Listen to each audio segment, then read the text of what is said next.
Most people believe markets react to bad news. They don't. Markets usually react to what most participants haven't noticed yet. When prices move sharply, it's rarely because something dramatic just happened. It's usually because conditions were quietly building in the background, and the price is simply catching up. If you're watching silver right now, it may look like just another volatile commodity doing what commodities do. A few strong days, a pullback, some headlines about inflation or interest rates. Nothing unusual on the surface. But markets don't shift regimes on the surface. They shift when the rules of participation change, when incentives move, and when the balance between risk and liquidity quietly adjusts. That's what makes the current moment in silver worth examining. Not because of a single price print, not because of social media narratives, and not because of predictions about where silver must go next. What matters is how the structure of the market has changed, how quickly it changed, and who that change affects first. This isn't about panic. It isn't about calling a top or a bottom. It's about understanding whether the conditions traders are operating under today are the same conditions they were operating under a few weeks ago. Because when conditions change faster than most people realize, prices tend to move in ways that feel surprising but aren't random at all. Over the past several weeks, the silver market has experienced a rapid series of structural changes that are measurable and documented. First, price movement. Silver prices moved sharply higher over a short time frame, pushing into levels not seen in recent years. Volatility increased alongside that move, with wider daily ranges and higher intraday swings compared to the prior month. Second, margin requirements in the U.S. futures market. The exchange raised margin requirements for silver futures multiple times in close succession. Within roughly 1 month, the maintenance margin required to hold a standard silver futures contract increased substantially compared to levels seen earlier in the year. The changes were implemented in steps rather than all at once, and the most recent increase brought margins to the highest level in several years. A standard silver futures contract represents 5,000 ounces of silver, meaning the required cash to maintain one contract rose materially even though the contract size itself did not change. Compared to 3 to 4 weeks earlier, the cost of maintaining the same exposure increased by more than double. Third, delivery activity. Recent delivery reports show a higher than usual volume of physical silver being delivered during a calendar month that is typically considered non-primary for deliveries. Primary delivery months historically concentrate the majority of physical settlement activity, while non-primary months tend to be quieter.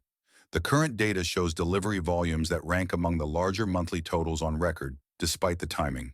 Fourth, inventory levels. Exchange-reported inventories of registered silver have continued a multi-year decline.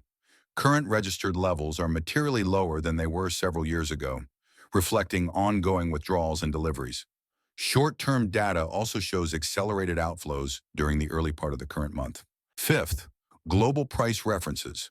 Market participants have reported higher prices for immediate physical silver in several international hubs compared to U.S. futures prices.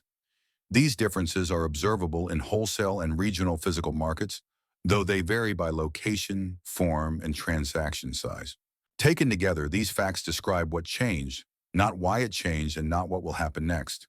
Prices moved quickly, participation costs increased rapidly, delivery activity rose outside of typical seasonal patterns, and reported inventories continued to decline.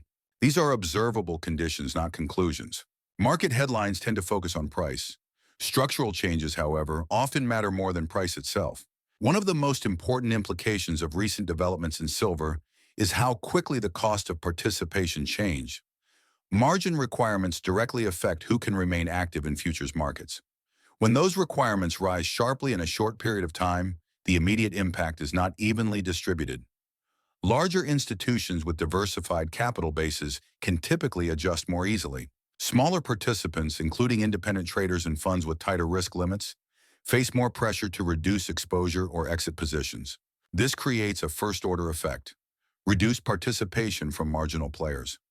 Liquidity can thin temporarily as positions are closed or resized, which can amplify short-term volatility.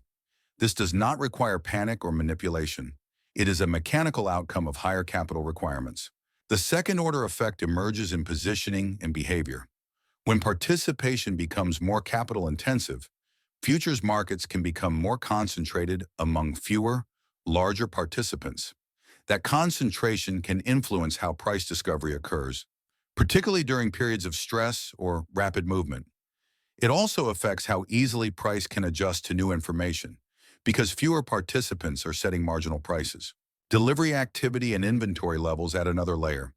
Higher delivery volumes outside of typical seasonal patterns suggest that some market participants prefer physical settlement rather than rolling positions forward. At the same time, declining registered inventories reduce the buffer available to meet delivery demands. Individually, these data points do not imply shortage.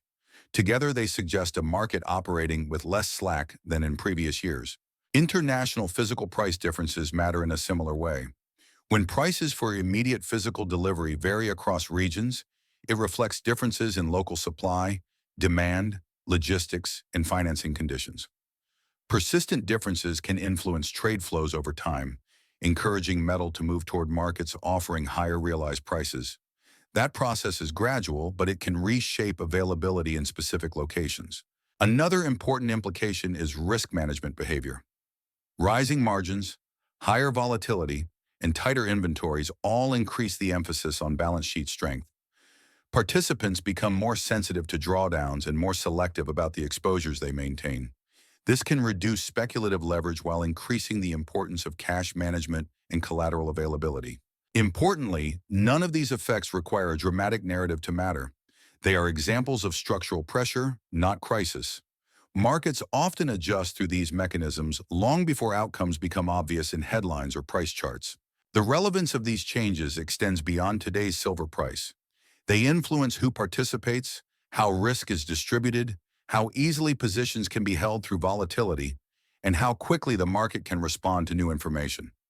Understanding these cause and effect relationships helps explain why periods of transition often feel unstable, even when no single data point appears extreme on its own. Periods of structural change in commodity markets are not new, but they are relatively rare. To understand the current environment in silver, it helps to look at past episodes where participation rules, inventories, and delivery behavior shifted at the same time, while being careful not to assume identical outcomes. One commonly referenced period is the late 1970s, when silver prices rose rapidly amid high inflation, currency uncertainty, and strong investor demand. In the years leading up to the 1980 peak, several conditions were already in place: rising prices, increased volatility, tighter availability of physical metal, and growing regulatory attention. Importantly, many of the critical developments occurred before the final price surge, not after it. Market structure changed first, price followed. However, the structure of today's market is meaningfully different. The silver market is now far more global, with deeper integration across futures exchanges, physical hubs, and industrial supply chains. Financial regulation, transparency requirements, and reporting standards have also evolved substantially. These differences matter because they affect how quickly stress can propagate and how it can be absorbed. Another useful comparison is the mid-2000s commodity cycle. During that period, several commodities experienced rising prices alongside declining inventories and increasing participation costs. In many cases, price movements were driven less by speculative demand and more by sustained consumption growth and limited supply expansion. Volatility increased, but outcomes varied widely by commodity depending on how flexible supply and substitution turned out to be. What history shows most consistently is not a single result, but a pattern. Markets tend to become more unstable before reaching resolution, not after.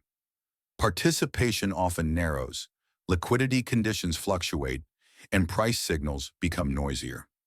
These are features of transition, not necessarily signs of failure or excess. What is different this time is the role silver plays in modern industrial demand. Silver is now deeply embedded in electronics, renewable energy, medical applications, and advanced manufacturing. Unlike past cycles where investment demand dominated, today's demand base is more diversified.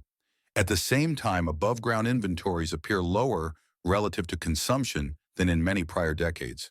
History helps by reminding us that structural stress does not guarantee dramatic outcomes, but it does tend to precede change.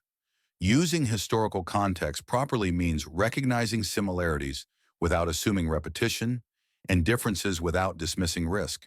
This perspective allows investors to step back from emotional reactions and focus on process rather than prediction. When markets enter periods of structural transition, outcomes are rarely linear. Rather than focusing on a single forecast, it is more useful to think in terms of conditional scenarios. Each scenario depends on how several key variables interact over time. Bull case, conditions tighten further. In a constructive scenario for silver, current conditions persist or intensify. If volatility remains elevated while inventories continue to decline at a steady pace, the market may need to adjust prices higher to balance supply and demand. Continued strength in industrial demand, particularly from energy, electronics, and electrification-related uses, always would reinforce this pressure. In this scenario, futures participation becomes more selective due to higher capital requirements, while physical demand remains steady or increases. If physical premiums stay firm across multiple regions, it could indicate sustained demand for immediate delivery rather than short-term speculation. A supportive macro backdrop would strengthen this case. For example, if real interest rates remain low or decline, and the US dollar weakens or stabilizes after a strong run, investor interest in precious metals could improve. Under these conditions, silver prices could trend higher over time, though likely with continued volatility rather than a smooth advance. This scenario does not require extraordinary events, only persistence of current structural dynamics combined with supportive macro conditions. Base case adjustment and stabilization. The base case assumes that recent changes represent a reset rather than an acceleration. In this scenario, higher margins succeed in reducing leverage and speculative positioning, leading to lower short-term volatility. Delivery volumes normalize in coming months, and inventory declines slow as higher prices incentivize additional recycling, substitution, or incremental supply responses. Physical premiums may narrow as logistics adjust, and arbitrage opportunities rebalance flows between regions. Futures markets continue to function normally, but with a more cautious participant base and reduced leverage compared to earlier periods. Macro conditions play a stabilizing role. Inflation data moderates, interest rates remain relatively steady, and currency markets do not introduce additional stress. Silver prices in this case may consolidate within a broad range, reflecting balanced forces rather than directional conviction. This outcome would likely feel uneventful compared to recent volatility, but it would represent a market that has absorbed structural changes without requiring extreme repricing. Bear case, demand weakens or conditions reverse. The bearish scenario depends on a meaningful change in demand or financial conditions. If global growth slows materially, industrial demand for silver could weaken, reducing pressure on physical markets. At the same time, if financial conditions tighten, through higher real interest rates, a stronger US dollar, or reduced liquidity, investor demand for precious metals could decline. In this environment, elevated margins would amplify downside moves by discouraging participation during price weakness. Futures prices could fall as positions are reduced, and physical premiums could compress as immediate demand softens. Inventory levels might stabilize or even rise if deliveries slow and withdrawals decrease. This would ease concerns about tightness and shift market focus back toward macro headwinds rather than structural constraints. This scenario does not imply dysfunction. It reflects a market responding to weaker demand and less supportive financial conditions, which historically has led to extended consolidation or declines in commodity prices. Thinking in scenarios highlights an important reality. Markets are adaptive systems. Outcomes depend on how participants respond to changing incentives, not on any single narrative or data point. The goal is not to predict with certainty, but to remain flexible as conditions evolve. When markets are in transition, price alone is often the least reliable signal. What matters more is how related indicators behave around price movement. These are the areas I'm watching most closely. First, the US dollar index, DXY. Silver tends to be sensitive to broad dollar trends. A sustained decline in the dollar can ease financial conditions and support commodities, while renewed dollar strength often pressures precious metals. I'm less focused on daily moves and more on whether the dollar is trending or range-bound over several weeks. Second, real interest rates and treasury yields. Nominal yields matter, but real yields, adjusted for inflation expectations, are more important for metals. Rising real yields increase the opportunity cost of holding non-yielding assets like silver. Stabilizing or falling real yields, by contrast, tend to support investment demand. Watching the relationship between inflation data and yield movements provides context that price charts alone cannot. Third, inflation data.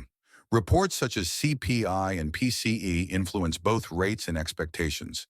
The direction and consistency of these data matter more than any single release. Persistent inflation pressure would support the idea that financial conditions remain accommodative for real assets, while clear disinflation would challenge that view. Fourth, futures market positioning and open interest. Changes in open interest alongside price movement help distinguish between short covering, new long positioning, and liquidation. Rising prices with stable or increasing open interest suggest fresh participation. Rising prices with falling open interest often indicate position reduction rather than conviction. Fifth, physical market signals. This includes reported premiums, delivery activity, and inventory changes. No single data point is decisive, but trends over time can indicate whether physical demand is tightening or easing. Consistency matters more than headlines. Finally, liquidity conditions. Bid-ask spreads, volume, and volatility offer clues about market depth. Healthy markets can absorb volatility without dislocation. When liquidity deteriorates, price moves tend to become more erratic and less informative. Together, these indicators help determine which scenario is becoming more likely. None provide certainty on their own. Used collectively, they allow for disciplined decision-making rather than reactive behavior. Markets often feel most uncomfortable when they are adjusting, not when they are broken. What we're seeing in silver right now appears to be a period of structural recalibration, higher participation costs, shifting delivery behavior, and tighter inventories, rather than a single decisive signal about the future. These conditions deserve attention, but they don't require urgency or fear. For investors and traders, the most important takeaway isn't where silver trades tomorrow or next month. It's understanding how the environment has changed and what that means for risk management. Markets reward patience far more consistently than conviction alone. No scenario outlined here is guaranteed. Outcomes will depend on macroeconomic conditions, demand trends, and how participants respond over time. That uncertainty is not a flaw. It's a feature of functioning markets. This isn't investment advice. It's simply how I'm reading the market right now. Staying disciplined, diversified, and aware of changing conditions matters far more than reacting to any single headline.